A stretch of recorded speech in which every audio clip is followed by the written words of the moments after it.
My name is Charles Hutton. I'm a piano teacher in the Southeast United States, and this is Classical Piano Tutorials. Welcome to the channel. It's my goal to lower barriers to learning and to raise the standards of self-taught pianists. And today I want to review all of the phrase 1 lead-ins that we have in this piece so far. I've made videos teaching you part A and part B, and soon I'll start part C. And there are several different ways that the phrases begin in this piece. Here's the beginning of the piece, and I'll do some counting so you'll understand how many beats there are and how many notes there are. 3 and 1 and 2. That's phrase 1 in part A. Here is phrase 2. And 3 and 1 and 2. It has one extra note. It has this E, lower than the E you begin with.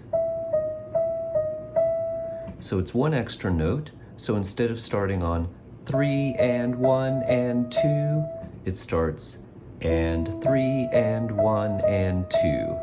Because it's an octave, I recommend playing it with fingers 1, 5, and then squeezing your hand up so that finger 3 goes on D sharp, and you can get finger 4 back on the comfortable E that I recommend. Now, you're going to be going through phrase 3 after a repeat, and then you'll have the octave and half step passage.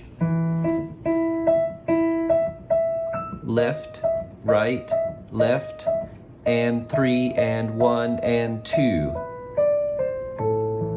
So that's another part where phrase 1 comes back and there is an extra note. So instead of 3 and 1 and 2, it is and 3 and 1 and 2. Here's the demonstration again.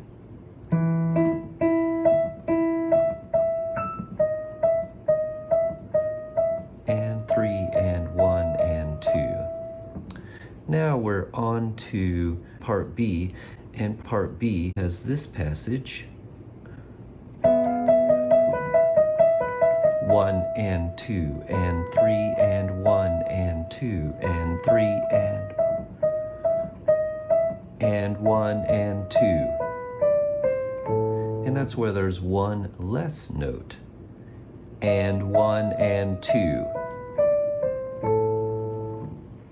So that's 4 different ways that the half-step motive can begin a phrase. I'll do them again. Phrase 1 of part A, 3 and 1 and 2. Phrase 2 of part A, and 3 and 1 and 2. After phrase 3 of part A, and 3 and 1 and 2.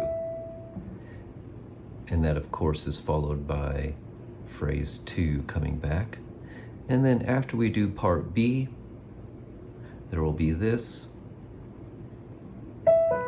1 and 2 and 3 and 1 and 2 and 3 and 1 and 2. Good luck making sure that all of those are correct. And I'll see you next time to start teaching you part C.